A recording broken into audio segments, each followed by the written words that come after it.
제가 설교 때 한 번씩 말씀드린 대로 제가 어릴 때 가정적인 아픔이 있었습니다. 아버지 때문이죠. 그때는 어려서 나만 그런 줄 알았는데 이제 커서 보니까 그 시대에 많은 아버지들이 그랬더라고요. 우리 집만 그런 게 아니고 그 시대에 많은 아버지들이 가족들에게 아픔을 주고 가정에 어려움을 주고 했었던 것 같은데요. 그때는 참 그 문제가 마치 몸에 가시가 박힌 것처럼 고통스러웠습니다. 골목에 나가서 친구들이랑 놀다 보면 잠시 잊어버리는데 집에만 들어오면 또 그 어두운 그림자에 마음이 무거워집니다. 학교 가서 공부할 때는 즐겁게 공부하고 잊어버렸는데 또 집에만 돌아오면 어두운 그림자가 제 삶에 들이옵니다. 아버지 때문에 털 집안이 근심이 있고 시끄럽고 아프고 마치 가시가 찔려 있으면 뽑아내기 전까지는 참 늘 아프고 괴로운 것처럼 그 시절에 제 삶의 가시는 바로 그 문제였습니다. 그렇게 살다 보니까 이제 나이가 들고 이게 우리 집의 문제만은 아니구나. 많은 가정들이 저마다의 아픔을 다 가지고 있구나. 제가 목회하면서 보니까 이 가정에는 이런 애로가 있고 저 가정에는 저런 슬픔이 있고 또 이 가정에는 이런 어려움이 있고 다 가정마다 근심거리, 애로사항 없는 사람이 하나도 없습니다. 모르는 사람들이 외부에서 볼 때는 저 집안은 직업도 좋고 뭐 경제도 괜찮고 천지 염려할 거 없겠다 싶지만 말을 안 해서 그렇지 진짜 가정마다 아픔과 애로사항이 없는 가정이 하나도 없습니다.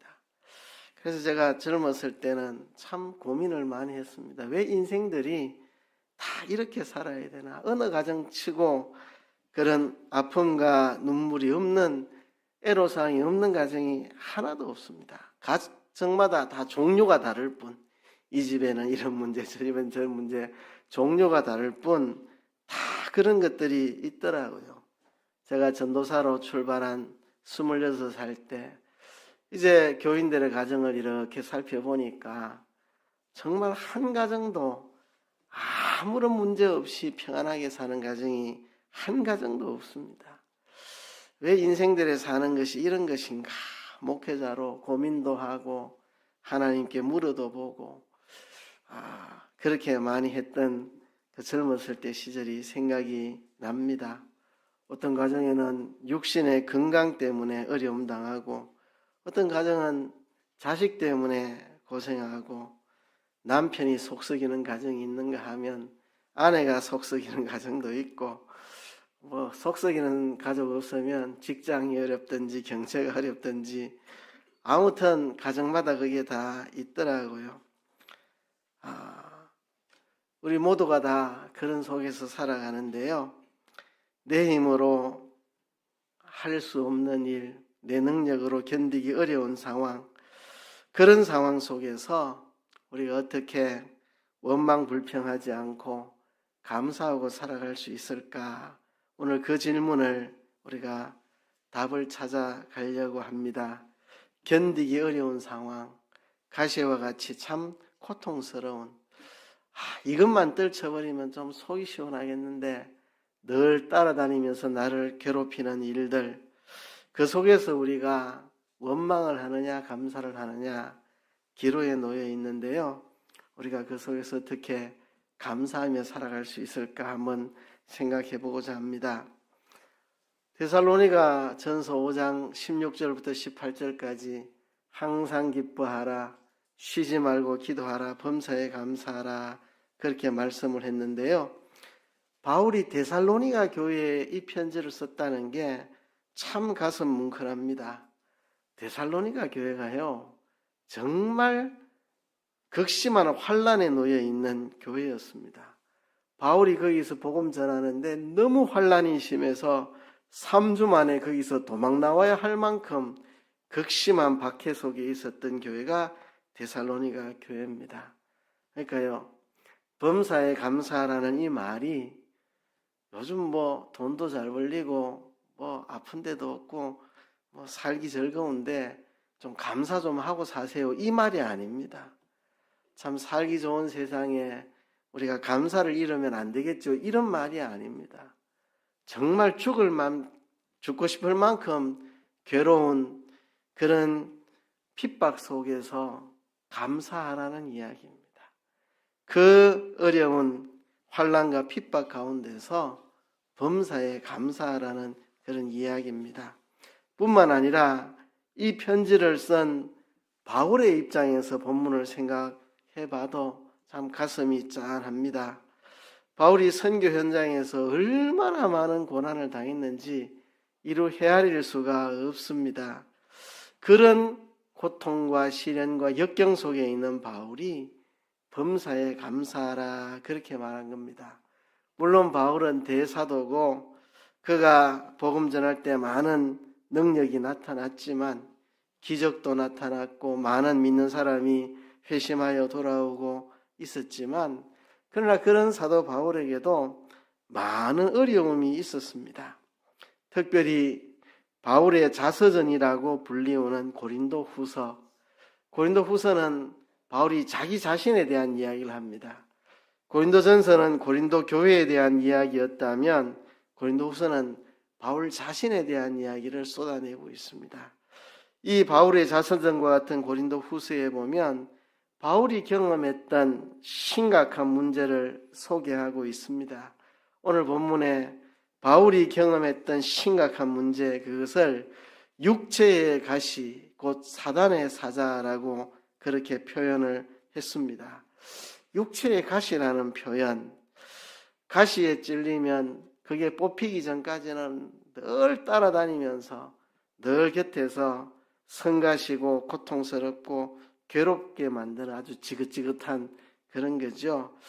그게 뭔지는 모르지만 사도 바울을 끝까지 따라다니면서 아주 지긋지긋할 정도로 힘들게 고통스럽게 만들었던 무언가가 있었다는 겁니다. 그게 얼마나 고통스러웠으면 사탄의 사자라고 그렇게 표현을 했습니다. 사단이 보낸 사자라고밖에 여겨지지 않을 만큼 그에게 고통스러웠고 그를 늘 시험하는 것이 있었다는 것입니다. 그게 무엇일까? 아무도 모릅니다. 성경에 밝히지 않았습니다. 육체에 가시고 사단의 사자라고만 말했습니다. 그래서 그것이 무엇인지는 우리가 천국에 가봐야 합니다. 그러나 우리가 여러 가지로 추측을 할 수는 있습니다. 성경학자들이 여러 가지로 추측하는데요, 대개 이런 추측을 합니다. 어떤 학자들은 바울에게 있었던 심한 양심의 가책이었을 것이다, 이렇게 보는 분이 있습니다. 나름 설득력이 있죠. 바울은 예수 믿기 전에 기독교인들을 잡아 때리고 가두고 죽이고 하는 일에 앞장을 섰습니다. 특별히 스데반을 순교시키는데 앞장섰던 사람입니다. 이 양심의 가책, 그 양심의 가책 때문에 늘 그는 괴로웠다. 그래서 그것을 육체에 가시고 사단의 사자라고 했다. 나름 일리는 있죠. 그렇죠? 기독교인들을 잡아 가두고 죽이고 했던 그 양심의 가책이 그에게는 정말 사단의 사자처럼, 육체의 가시처럼 늘 그의 마음을 찔렀다, 이렇게 보는 학자들도 있고요. 또 어떤 학자들은 바울은 결혼도 하지 않은 채 배우자도 없이 이방 도시들에게 선교를 하는데 온갖 음란하고 타락한 로마와 헬라의 그 수많은 도시들, 타락한 음란한 도시들을 다니는데 바울이 얼마나 그것을, 욕구를 참고 견디기 어려웠을까. 아마 그것이 육체에 가시고 사단의 사자는 아니었을까. 늘 그 음란한 도시, 보는 눈도 없습니다. 그죠? 자기 사는 동네도 아니고 낯선 동네 가서 복음 전하는데 보는 사람도 없는데 얼마나 유혹이 되었을까. 그것이 육체에 가시고 사단의 사자가 아니었을까, 그렇게 보는 학자들도 있습니다. 그러나 대부분의 학자들의 보편적인 의견은 육체에 있었던 질병이라고 생각을 합니다. 어떤 학자는 간질병이라고 하고 어떤 학자는 눈병, 안질이었다고 하는 학자들도 있습니다. 저는 안질이었다고 생각을 합니다. 왜 그러냐 하면 갈라디아서에 이렇게 표현합니다. 너희가 할 수만 있었다면 눈이라도 빼어서 내게 주었으리라. 너희가 할 수만 있었다면 눈이라도 빼어서 나에게 주었을 것이다. 이런 표현을 그냥 할 리는 없잖아요. 그죠? 제가 여러분들 보고 여러분들이 할 수만 있으면 눈이라도 빼주었을 것입니다. 그런 말 제가 안 씁니다. 제 눈이 멀쩡하니까. 근데 바울이 그런 표현을 쓴 거 보니까 눈에 심각한 질병이 있었던 게 아닐까. 그렇게 암시가 되고 있습니다. 이게 간질병이었던 극심한 안질이었던 둘 다 심각한 상황입니다. 바울은 선교사였습니다. 낯선 도시에 가서 복음을 전합니다. 사람들을 모아놓고 설교하는데 갑자기 간질로 거품 물고 쓰러지고 하면 참 얼마나 그게 고통스러운 거겠습니까? 설교자가 거품 물고 뒤집어져서 간질을 하고 있으면 또 안질도 마찬가지입니다. 극심한 안질. 정말 너희가 눈이라도 빼어 내게 주었으리라고 할 만큼 눈에 심각한 질병이 있었다면 얼마나 고통스럽겠습니까? 상대방의 눈에 보이지 않는 옷으로 가려지는 어떤 신체 부위에 상처가 있고 아픔이 있다면 그냥 모른 척하고 다니면 남들이 알겠습니까마는 눈에 심한 병이 있으면 참 어렵습니다. 어려워요. 저도 전도사 시절 한번 아주 심한 눈병에 걸려본 적이 있습니다. 병원에서 이거는 너무 심하기 때문에 약 넣어갖고는 낫지 않습니다. 해서 눈에 렌즈를 삽입해가 치료를 했습니다. 그 정도로 심한 눈병에 걸려봤는데 교인들 앞에 서기가 눈이 뻘겋고 막 진물이 누런 게 막 흘러내리고 이러는데 교인들을 마주보기가 너무 힘들고 어렵더라고요. 그죠? 그 눈병이 났는데 일정 기간이 걸렸겠죠. 한두 주, 두세 주 걸렸을 텐데 그동안에 참 교회 와서 교인들을 상대하는 게 너무 힘들었는데 그때 제가 바울의 이 육체의 가시 사단의 사자가 안질이었다면 눈병이었다면 정말 어려웠겠다. 나는 그냥 지교회, 지역교회에 담임도 아니고 전도사로 있는데도 이렇게 힘든데 선교사로 온 세계를 돌아다니며 복음 전하는 사도 바울에게 그게 얼마나 고통스러운 일이었을까. 진짜 육체의 가시라고 할 만큼 어떻게 이건 해결할 방법도 없고 늘 따라다니는 눈병 또는 간질, 참 육체의 가시 사단의 사자라고 할 만하겠다 이런 생각이 들었습니다. 근데 바울이 자신에게 있는 이 육체의 가시 사단의 사자, 너무나 몸을 찌르듯 항상 박혀 있어서 내 가슴을 찌르듯 하는 육체의 가시, 또 늘 이것 때문에 시험거리가 될 만한 낙심하고 실망하고 좌절하고 포기할 만한 시험거리가 될 만한 이 사단의 사자, 이것에 대해서 어떻게 반응했느냐? 첫 번째 반응은 기도하는 것입니다. 하나님, 내게서 이것이 떠나가게 해주옵소서. 내가 너무 고통스럽습니다. 선교하는데 너무 힘듭니다. 너무 괴롭습니다.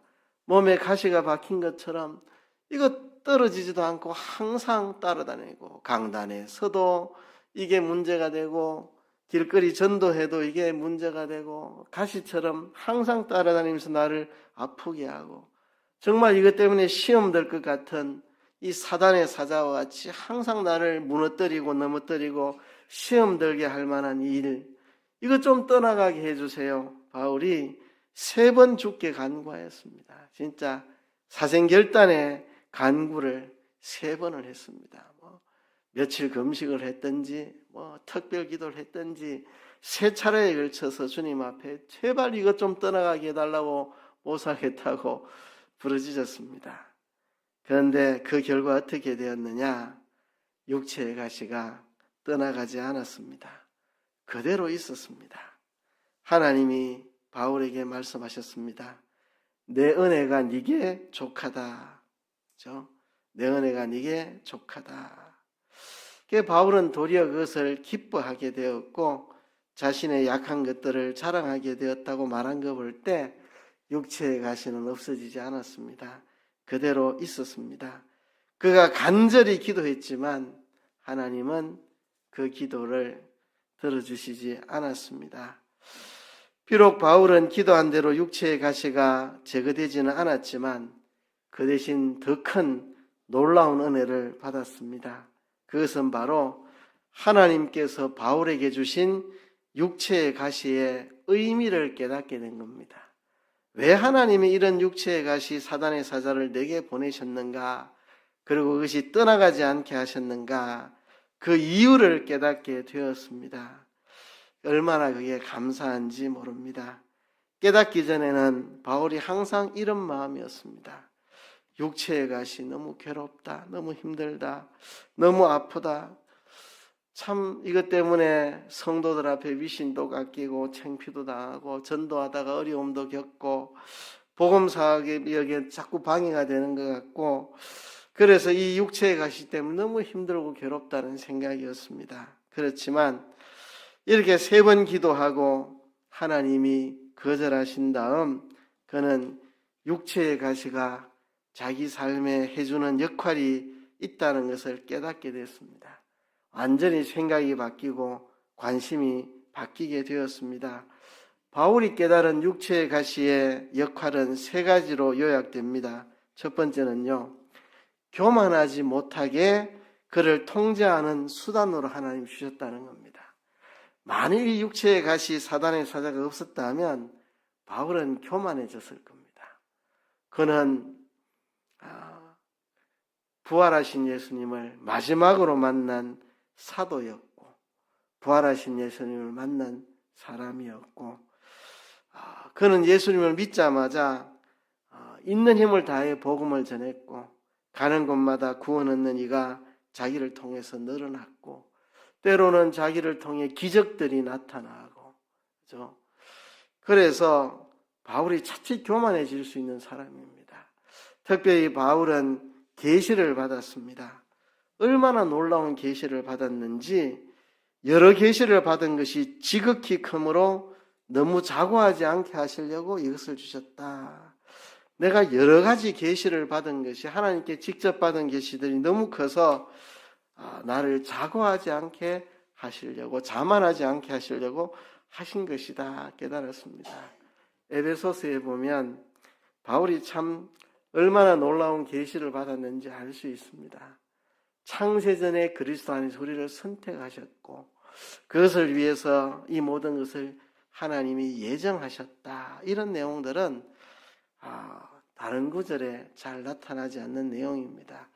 바울을 통해 하나님이 계시해 주신, 창세로부터 감추어져 있던 많은 것들을 하나님이 바울을 통해 계시해 주셨습니다. 그가 받은 계시가 놀라운 계시들입니다. 그렇죠?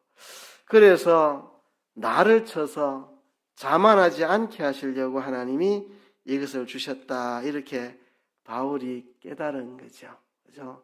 바울은 셋째 하늘에 올라갔다고 이야기를 합니다. 그런데 그 간증을 하려고 하니 너희들이 지나치게 생각할 것 같아서 내가 간증을 하지 않는다 그래 말했습니다. 셋째 하늘이 뭔지 알기도 어려운 셋째 하늘, 그 셋째 하늘에 자기가 올라가서 말로 표현할 수 없는 것들을 보고 왔다 이렇게 말합니다. 그런 바울이 교만해지지 않도록 기적을 행했고 많은 사람을 죽게 돌아오게 했고 많은 계시들을 받았고 셋째 하늘에 다녀왔고 참 성성장구하며 복음을 전하는 대사도였던 이 사도가 교만해지지 않게 하려고 하나님이 육체에 가시 사단의 사자를 주셨다는 것입니다. 사도 바울도 우리와 성정이 같은 사람이기 때문에 하나님께 받은 은혜가 큰 만큼 교만해지기 쉬웠던 사람입니다. 이것을 방지하려고 하나님이 바울에게 육체의 가시 사단의 사자를 주셨다. 우리들도 마찬가지인 것 같습니다. 누구에게나 다 남모르는 어려움이 있습니다.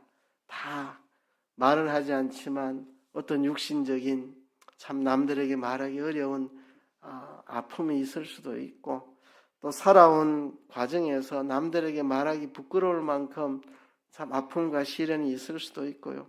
각자마다 찌르는 가시가 있습니다. 집안마다 속썩이는 사람은 어느 집안이나 한 사람이 웬만하면 다 있는 것 같아요. 웬만하면 속썩이는 사람 다 있는 것 같아요. 어느 집이나. 또 속썩이는 사람 없으면 또 다른 게 또 문제가 되고 하죠. 그죠? 그 모든 것이 우리를 겸손하게 만드는, 교만하지 않게 만드는 하나님이 보내신 육체의 가시입니다. 우리가 그거를 깨달으면 감사할 수 있습니다. 가시 자체가 감사한 게 아니고, 아픔 자체가 감사한 게 아니고, 그 아픔이 우리로 하여금 교만하지 않게 만드는 것이기 때문에 감사한 거죠. 저도 이렇게 인생 살고 목회하면서 모든 게 다 잘 되고 모든 게 다 만족스럽지 않습니다. 저에게도 가시 같은 것들이 있습니다. 참 어떨 때 생각하면 하나님이 내게 왜 이런 것을 주시나 이런 생각이 들 때가 있죠. 목회하는데 좀 도와주시지 왜 이런 걸 내게 허락하시나. 그런데 깊이 생각해 보면 그게 아니면 내가 교만해졌을 것이다. 그게 나를 겸손하게 만든다. 나를 교만하지 않게 하려고 하나님 그래 하신 것이다. 생각하면 감사합니다. 그거 없어가고 교만해가 하나님께 버림받는 것보다 그 고생 좀 하면서 겸손하게 하나님께 쓰임받는 게 100번, 1000번, 10,000번 낫죠. 그래서 바울은 감사하게 된 겁니다. 두 번째 그가 깨달은 육체의 가시를 주신 이유는요, 주님의 능력이 나의 약함을 인하여 나타나기 때문입니다. 나의 약함을 인하여 주님의 능력이 나타나기 때문입니다. 오늘 9절에 보면 나에게 이르시기를 내 은혜가 네게 족하도다. 이는 내 능력이 약한 데서 온전하여 짐이라 그랬습니다. 여러분, 내 힘으로 다 할 수 있다고 껍죽거리면요, 주님의 능력이 내게 나타나지 않습니다. 하나님, 내 힘으로 할 수 없습니다. 내 힘으로 안 됩니다. 주님 아니면 안 됩니다. 고백하고 주님께 엎드릴 때 주님의 능력이 나타납니다. 그래서 자기가 잘나서 나는 내 지식으로 다 할 수 있다. 나는 내 돈으로 다 할 수 있다. 나는 내 재능으로, 내 인맥으로, 내 실력으로 다 할 수 있다. 그런 사람에게는 주님의 능력이 안 나타납니다. 그래, 네 힘으로 해봐라. 네 지혜 갖고 한번 해봐라. 네 돈 가지고 해봐라. 네 재주와 능력으로 해봐라. 되는가 하고 주님이 도와주시지 않습니다. 그러나 주님, 내 지혜로 아무것도 될 게 없습니다. 내 돈으로, 실력으로, 내 학벌로, 내 인맥으로 할 수 있는 게 아무것도 없습니다. 주님이 아니면 내가 아무것도 못합니다 라고 주님께 엎드릴 때 주님의 능력이 그 사람을 통해서 나타납니다. 그래서 바울은 내가 이렇게 약한 것 때문에 주님을 의지해서 주님의 능력이 내게 나타나는구나. 내가 실력 있고 잘나고 훌륭하고 그래가지고 나를 통해 주님의 능력이 나타난 게 아니고, 내가 정말 이런 약함을 통해서 육체의 가시, 사단의 사자, 이것으로 인해 내가 약함으로 인해서 주님께 기도하고 의지하고 그래서 주님의 능력이 나타나는구나. 간질병이라면 하나님, 오늘 전도하러 나가는데 전도 중에 간질하지 않도록 하나님 제발 도와주세요. 얼마나 피나게 기도하겠습니까? 제가 고등학교 아마 2학년 때부터인가 축농증을 심하게 앓았습니다. 비염, 축농증 이런 건데 갑자기 재채기가 나고 막 코가 간질간질하고 콧물이 막 쏟아지면 감당이 안 되는 일이 예고 없이 갑자기 막 일어납니다. 정말 학생들 앞에서 말씀 전하는데 그렇게 될까봐 조마조마하고요. 그래서 저는 이제 그 고등학생 때부터 아이들 지도하기도 하고 또 제가 19살 때 고등부 교사를 시작해서 그때부터 강단에서 설교도 학생들 앞에서 하고 했는데 강단에 설 때마다 진짜 그 타이밍에 막 코에서 막 줄줄줄 쏟아질까봐 아우 막 그러면 재채기가 나면은 막 어쩔 줄 모르고 막 하나님 제발 오늘 설교하는 30분 동안만 제발 살려주세요. 얼마나 간절히 기도하고 강단에 올라가고 하나님 내 힘으로는 아무것도 할 수가 없습니다. 하나님 안 도와주시면 안 됩니다. 중요한 순간마다 어디 중요한 공적인 자리에 설 때마다 하나님 그 타이밍에 갑자기 막 재채기하고 콧물줄 흐르고 이러면 큰일 납니다. 주여 도와주세요. 전도사 때도 마찬가지입니다. 전도사 때도 그런 증상이 있었고 강단에 설교하러 올라갈 때마다 하나님 제발 살려주세요. 1시간 동안만 지켜주세요. 그렇죠? 나의 약함을 통해서 하나님은 일하시고 하나님의 능력이 나타납니다. 그렇죠? 하나님께서 이스라엘 백성을 선택하실 때 이스라엘 백성들이 수가 많아서 택한 게 아니고 그들이 강한 나라로서 택한 게 아니고 그들이 도덕적으로 깨끗해서 택한 것이 아닙니다. 그들은 수도 적고 약하고 보잘것없는 민족이었습니다. 그들을 하나님이 택하시고 그들을 통해서 하나님이 큰 역사를 이루시려고 하신 겁니다. 그렇죠? 하나님은 우리의 연약함을 통해서 그의 능력을 나타내십니다. 우리 모두에게 연약한 게 있습니다. 지나온 삶 속에서 남들에게 부끄러운 과거가 있을 수도 있고 드러내기 부끄러운 일도 있을 수 있고 아픔도 있을 수 있고 상처도 있을 수 있고 날마다 삶을 어렵게 만드는 육체의 질병이나 고통이 있을 수도 있습니다. 그 약함이 그리스도의 능력을 우리에게 나타나게 만드는 것이기 때문에 바울은 하나님께 감사했습니다. 바울이 깨달은 세 번째 이유는 그리스도의 능력을 나에게 머물게 하기 위함이라고 고백했습니다. 그리스도의 능력이 내게 머물게 하려고 9절 끝에 보면 이는 그리스도의 능력이 내게 머물게 하려 함이라. 이는 그리스도의 능력이 내게 머물게 하려 함이라. 그 앞에 보면 그렇게 말했습니다. 그러므로 도리어 크게 기뻐함으로 나의 여러 약한 것들에 대하여 자랑하리니 나의 약한 것들을 자랑하겠다. 왜 약한 것들을 자랑하느냐? 그래야 그리스도의 능력이 나를 떠나지 않고 내게 머물러 있기 때문이다. 나의 약한 것들. 그 약한 것들 여러 가지가 있죠. 능욕, 궁핍, 박해, 공고. 내가 가지고 있는 여러 연약한 것들, 그리고 능욕받는 거, 궁핍한 거, 박해와 공고 이런 것들을 기뻐한다. 가는 곳마다 사람들에게 능욕을 당하고 아주 욕을 당하고 궁핍에 쩌들어 정말 선교하다가 돈 떨어지면 얼마나 궁핍하겠습니까? 궁핍, 박해와 공고 이런 거를 내가 기뻐하는 것은 바로 그리스도의 능력이 내게 머물게 하려 함이라 그랬습니다. 그래서 이런 연약함을 통해 그리스도의 능력이 항상 내게 머물러 있기 때문에 바울은 감사한다고 했습니다. 이 세 가지 이유. 첫째는 내가 교만하지 않게 하려고. 두 번째는 주님의 능력이 내게 역사하기 위해서. 세 번째는 그리스도의 능력이 나에게 머물고 떠나가지 않기 위해서 하나님이 이런 약점을 내게 주셨다. 육체의 가시를 주셨다 했죠. 그래서 바울은 이 육체의 가시의 의미를 육체의 가시를 주신 의미를 깨닫고 바울은 두 가지 반응을 보입니다. 첫 번째 반응은 내가 도리어 크게 기뻐한다. 그래서 내가 도리어 크게 기뻐한다. 도리어 기뻐한다. 왜 기뻐하느냐? 그죠?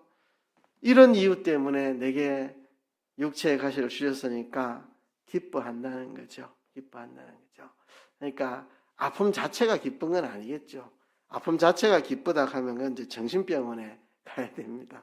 그죠? 정상적인 사람은 아픔 자체가 기쁜 건 아닙니다. 그럴 수는 없죠. 그죠? 그러나 그 아픔이 내게 주는 유익들을 생각할 때 기쁜 거죠. 이것 때문에 내가 교만해지지 않을 수 있으니 감사. 이것 때문에 주님의 능력이 내게 나타나고 그 능력이 내게 머물러 있으니 감사. 그래서 도리어 크게 기뻐한다고 말합니다. 우리도 우리에게 있는 그런 육체의 가시, 제가 볼 때 여기 앉아 계신 분들 중에 그게 다 있습니다. 한 사람도 없는 사람 없습니다. 그냥 누구에게나 있겠지라는 게 아니고, 제가 여러분들 사정을 다 아니까 여기 있는 분들 다 그게 있습니다. 저도 있습니다. 우리 모두에게 있지만 우리가 그거를 도리어 크게 기뻐하는 그런 우리들이 되어야 되겠다 하는 것입니다. 옛날에 어떤 목사님에게 간증을 들었습니다. 그 목사님은 자식이 많이 탈선을 했는 모양입니다. 참 목사로서 자식이 탈선하면 그처럼 괴로운 일이 있겠습니까? 교인들에게 본이 돼야 되는데 목사의 자식이 탈선하고, 그래서 많은 마음의 상처를 받았다고 하죠. 그런데 그 상처 때문에 교인들을 이해하고 품어줄 수 있게 되었다는 간증. 참 목사의 자식이 탈선하는 길을 걸으니 참 목사가 얼마나 괴로웠겠습니까마는, 그게 그분에게는 육체의 가시, 사단의 사자였지만 그 많은 상처가 교인들을 이해하고 품을 수 있는 그런 것이 되었다. 교인들 중에도 자식 탈선하는 그 자식 있는 부모들 얼마나 마음 아프겠습니까? 잘못하면 가정교육을 똑바로 시켜야 되죠. 그게 뭡니까? 이렇게 교인들 막 정죄하고 강단에서 막 퍼붓고 자식 교육 똑바로 시키십시오 막 이래갖고 교인들 상처 줄 수 있는데, 내가 그 아픔을 겪어보니까 아이고 성도님, 자식이 마음대로 됩니까? 위로하고 격려하고 눈물 닦아주고 그런 목사가 될 수 있었다.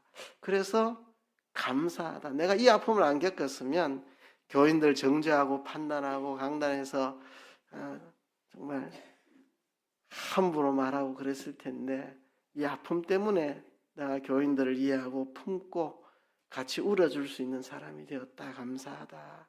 그렇죠? 예. 이런 것들 때문에 우리가 감사하고 기뻐하고, 또 바울은 내가 나의 약한 것들을 자랑하리라 9절에 말했습니다. 이게 좀 초신자 때는 이게 의아했습니다. 약한 것들을 감사하는 것까지는 이해하는데 뭐 자랑까지 하나, 이렇게 제가 성경을 처음 읽을 때는 이게 좀 이상했습니다. 비록 내가 육체의 가시가 있었지만 그것도 내게 유익하라고 주신 거니까 감사하고 기뻐한다, 여기까지는 이해가 되는데 나의 약한 것들을 자랑한다 이라니까 뭘 자랑까지 해, 이런 생각이 신앙이 어릴 때는 들었는데, 신앙이 자라가면서 그렇다, 그 말이 맞다, 그렇게 조금씩 깨닫게 되었습니다. 약한 것들을 자랑합니다. 약한 것들 그 자체를 자랑하는 게 아니고, 그런 약한 것들 때문에 내가 오늘 그리스도의 능력을 받아서 그 능력이 내게 머물고 있기 때문에 참 이런 것들도 다 자랑스럽게 생각할 수 있다는 것입니다. 감사하게 여기고 또 이런 것들을 자랑할 수 있다는 거죠.